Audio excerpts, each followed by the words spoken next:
अस्सलाम वालेकुम। कैसे हो आप सब?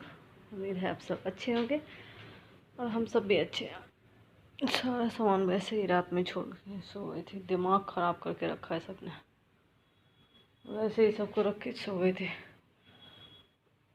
अगर कोई चीज़ आपके पीछे पड़ जाए ना, वो आपका पीछा नहीं छोड़ती। जितना उससे दूर जाने की कोशिश करो, लड़ाई झगड़ा से जितना दूर भागो, लड़ाई झगड़ा उतना खिलाता रहता है। मेरी सासू माँ को लगता है ना कि मैं उनके लिए स्पेशल वीडियो बना के उनके पास भेजती हूँ। मैं वीडियो बनाती हूँ ना तो डायरेक्ट उनके पास ही चला जाता है सबसे पहले, क्योंकि यूट्यूब वाले तो उनके रिश्तेदार हैं ना। उन सबको बहुत दिक्कत होती है मेरे वीडियो बनाने से। मेरे यूट्यूब चैनल से बहुत दिक्कत है, उन सबको बहुत तकलीफ़ होती है, क्योंकि मैं इस पर सब चीज़ दिखाती हूँ ना, तो उनको बहुत तकलीफ़ होती है। मैंने उनसे बिना पूछे बेड खरीद लिया, फ्रिज खरीद लिया, वॉशिंग मशीन खरीद लिया। मैं यहाँ पे ऐश करती हूँ, है ना? हाँ, पैर में क्या हुआ? दर्द? मैं यहाँ पे अच्छा, मैं यहाँ पे ऐश करती हूँ ना ध्यान। उन सबसे कुछ पूछती नहीं हूँ, तो उन सबसे बर्दाश्त ही नहीं होता। मेरी तो बातचीत है नहीं, लड़ाई हुई है, मैं बोलना नहीं चाहती थी, लेकिन बर्दाश्त से बहुत ओवर हो चुका है। तो लगता है कि मैंने उनके साथ गलत किया। मैं यहाँ शहर में रहती हूँ, वो बेचारी गांव में रहती है, तो मैंने तो बोला था मेरे साथ आके रहो। हाँ, तो बोला मैं अपना घर नहीं छोड़ सकती।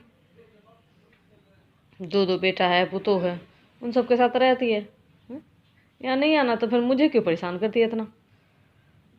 मुझे गांव में रह के अपने बच्चे को नहीं पढ़ाना था, मैं यहाँ आके पढ़ाऊँगी। बर्दाश्त ही नहीं होता कि मैं यहाँ क्यों रहूँ। मैंने उनके बेटे को कभी मना नहीं किया कि अपनी माँ से बात मत करो।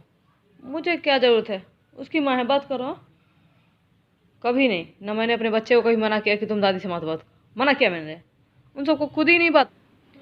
जब खुद के बेटे को नहीं समझती माँ, तो मुझे क्या खाक समझेगी? मैं तो पुतोह हूँ ना, अपने बेटे को तो छोड़ती नहीं है। न वहाँ चैन से जीने दिया, न यहाँ चैन से जीने दे रही है। बस अपना राज चलाना है ना, कि मेरे यहाँ पे आके रहे, मैं हुकूमत चलाऊँ। वैसा मैं नहीं करूँगी कभी, मेरे से नहीं हो सकता। मैं वहाँ 10 साल से झेल झेल के परेशान हूँ। मैं नहीं रह सकती वहाँ। तेरी दादी की आखिरी ख्वाहिश भी होगी ना कि आके यहाँ रहे और मेरे से गलती माने, वो मैं कभी नहीं कर सकती। वो कभी नहीं हो सकता मेरे से। हटो बेटा, सब कुत्ता लगाना, उठ होता, जल्दी उठ जाओ।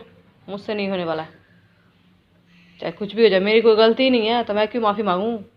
हाँ, मैं शहर में रह के क्या गलती कर रही हूँ? सब अपने अपने बच्चे के लिए शहर आते। तेरा पापा है तब ना मैं शहर में रहती हूँ।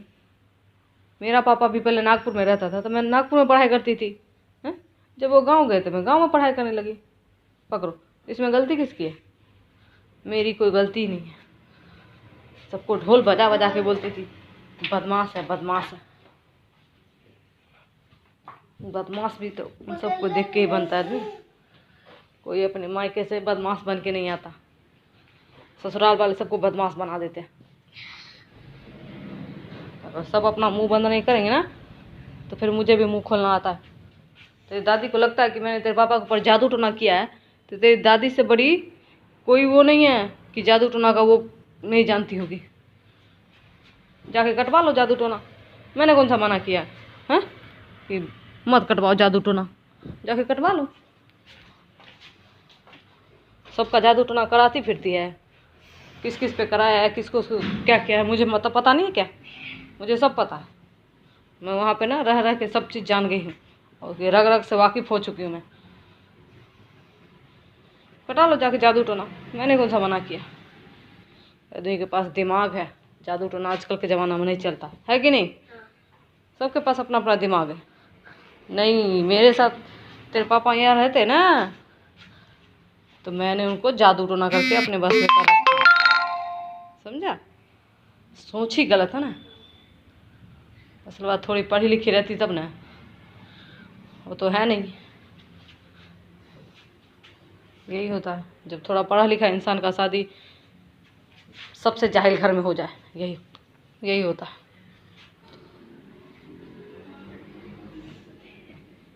अपनी अपनी बेटी को नहीं देखती कि ज़िंदगी में कभी ससुराल नहीं बसी है। हैं, शादी हुआ तब से बम्बई रहती थी, बम्बई से अब पंजाब रहती है, जो कभी ससुराल नहीं जाती है। यहाँ से जाती है तो नैहर उतरती है, नैहर से फिर वापस आ जाती है। अब मैं नैहर से आऊँ तो मैं भगौड़ी हैं, मैं अपने मायके से यहाँ आ जाऊँ जलंधर तो मैं भगौड़ी हो गई। और वो अपने ससुराल कभी नहीं जाती, उसका दूल्हा भी, वो भी, उसका बाल बच्चा भी, सब सब क्या बोलते हैं, चील्हा उतरता है तो बहुत इज्जतदार है। चील्हे से यहाँ आती है तो वो बहुत इज्जतदार। और मैं भगौड़ी हो गई, मैं अपने मायके से आई थी। पहले अपने गिरमान में झांक लिया करो, तब बोला करो।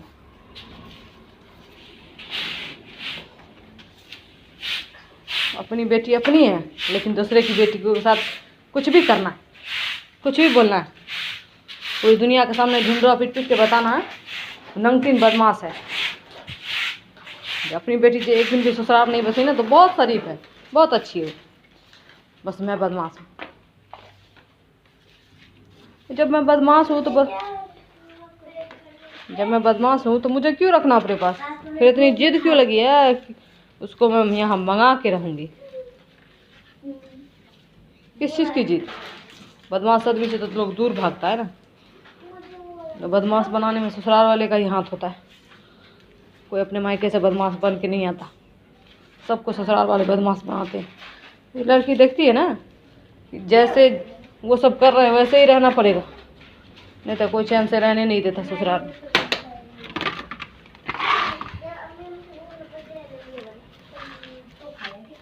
पता नहीं आजकल के ज़माना में भी ऐसा ऐसा ससुराल है कि बोलते मैं बोलूँ बैठते बैठ, उठते उठ, ऐसा सोच के रख। लेकिन मैं वैसा नहीं होने दे सकती। दोनों को दे दिया नाश्ता, क्योंकि 1 बजे आज इनका ट्यूशन है। लोड़ी है ना आज, 13 की 14 को, आज से 13 तारीख है। हाँ। आज है। हाँ। खाओ। और ये दोनों ये भी खा रहे हैं। ये देख के भी उन सबको बर्दाश्त नहीं होगा कि क्यों खा रहे हैं, ऐश कर रहे हैं। क्योंकि एक दिन की बात बताती हूँ मैं, क्योंकि एक दिन मैं ऊपर रहती थी तो एक दिन मैंने वो बनाया था, क्या बोलते हैं, मछली बनाया था। छोटी मछली लाई थी और एक बहुत बड़ी मछली लाई थी 2 किलो की। वीडियो मैंने डाला, उधर से फ़ोन करके आया, बोला कि मुझे चीड़ चढ़ाने के लिए मछली दिखाता है। अब बताओ, मैंने उनको भेजा था वीडियो कि मैंने तो यूट्यूब पे डाला था। अब यूट्यूब ना जाने किसको भेजना है किसको नहीं भेजना है, मुझे क्या मतलब, लाख आदमी क्या जाता है। वही ना, बस अपनी बुद्धि नहीं लगा था कोई। अप्रैल में जो मैं अगले साल गई थी तो मैंने बोला था कि मैं जाऊंगी वहाँ चील्हा रहने के लिए। मैंने बोला कि मैं अलग रहूँगी, मैंने बोला मैं अलग रहूँगी, कि मुझे अलग से रहने दो। तो बोला कि मेरे जीते जी मैं कभी अलग नहीं रहने दूँगी। बताओ, तो मैं क्या करने जाऊँ? तो मुझे तो रहने खुद नहीं देना चाहती वो। मैं वहाँ रह रही थी अपने मायके। उसके बाद इसके पापा को भी मैंने टिकट कटा दिया, बोला अपनी माँ से जाके मिल लो। मैंने इमरजेंसी में टिकट कटा के दिया तो आ गए वो अपने मायके यहाँ उतरे। और उसके बाद मुझसे मिलने जाने के लिए मना कर दिया कि मिलने नहीं जा सकता। तो उसके बाद फिर बोला कि नहीं आती है ना तो जाके उसके यहाँ उसको मार पीट के लेके आ।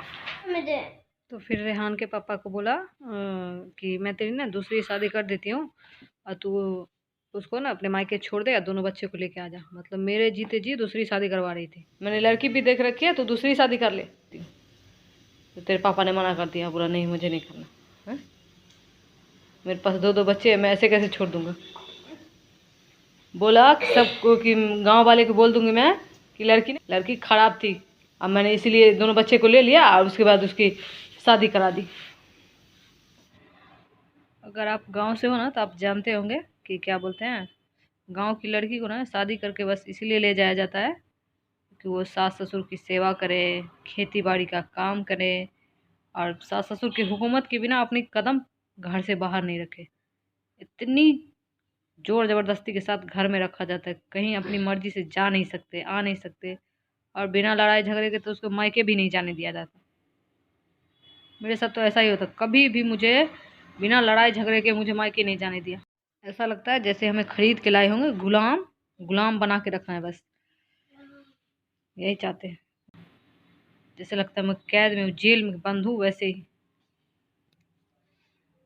तो उसी आदमी वैसे कैसे रह सकता है वहाँ पर? मैं नहीं रह सकती उसकी हुकूमत में। और जब मैं मायके गई थी ना तो वो चाहती थी कि आके गेट के बाहर खड़ी हो जाए और मुझसे माफ़ी मांगे। किस चीज़ की माफ़ी? बस यही ख्वाहिश है कि मेरे से माफ़ी मांगती, तब मेरी मर्जी होती तो मैं आने देती अंदर, नहीं मर्जी होती तो नहीं आने देती। धमकी देते हैं कि यहाँ नहीं रहेगी ना तो दहेज बाहर फेंक दूंगी मैं, नहीं तो अपने माँ बाप को बोल कि दहेज वापस ले जाए। अब मुझे धमकी देते बोलते हैं कि झूठे केस में फंसा के ऐसी ऐसी धमकी देते हैं मुझे। और अपने बेटे को भी बोलते हैं कि अपना दहेज बाहर निकाल। तो मैं दहेज कहाँ ले जाऊँगी? मेरे पास ना घर है ना ज़मीन है। तो अपने तो पहले बोल दिया कि मैं ज़मीन जैसा दूंगी नहीं, जो है आपके पास उसी को देना, नहीं देना मुझे। और हमने बोला है कि हमारे बारे में सोच सोच के अपना एक्सीडेंट कर लो। ऑटो तो ड्राइवर चला रहा था ना, तो उसकी वजह से कैसे एक्सीडेंट हुआ? आदमी को कोई सेंस नहीं बात का बनता है, फिर भी आदमी थोप देता आदमी पर कि तुम्हारी वजह से हुआ। क्योंकि मैंने देखा है ना, मैं थी उनके पास, मेरे से अच्छी बहू तो दुनिया में किसी की नहीं। क्योंकि मैंने उनके लिए 12 बजे रात में भी दाल बना के खिलाया, उनको खाना बना के खिलाया। मेरे से अच्छी बहू कोई नहीं। जब मैं यहाँ रहने लगी तो मेरे से बुरी कोई नहीं, कि ज़रूरत ही नहीं है, अकेले रहो वही अच्छा है, किसी से बात मत करो। क्योंकि मैं वहाँ जाकर जवाब नहीं दे सकती, मुझे मना करते। मैं जा भी रही थी, मैं गई वहाँ अपने मायके गई थी तो मुझे जाने दो, कि जाके लड़ाई करने की ज़रूरत नहीं है। पूछने भी नहीं जाने देते कि इतना क्यों अफवाह फैला के रखा है। जीन्स पहनूँ, कपड़ा पहनूँ, हर चीज़ पे सवाल। वैसे जीन्स पहना नहीं है मैंने अभी तक। हाँ, अगर अब इतनी दिक्कत है तो मैं अब पहनूँगी, कोई बात नहीं, मैं पहनूँगी। बहुत दिक्कत होती है मेरे कपड़े से, मेरे रहन मेरे सहन, ऐश करती हूँ ना मैं, जो मैं पहले नहीं करती अब मैं वो सब करूँगी।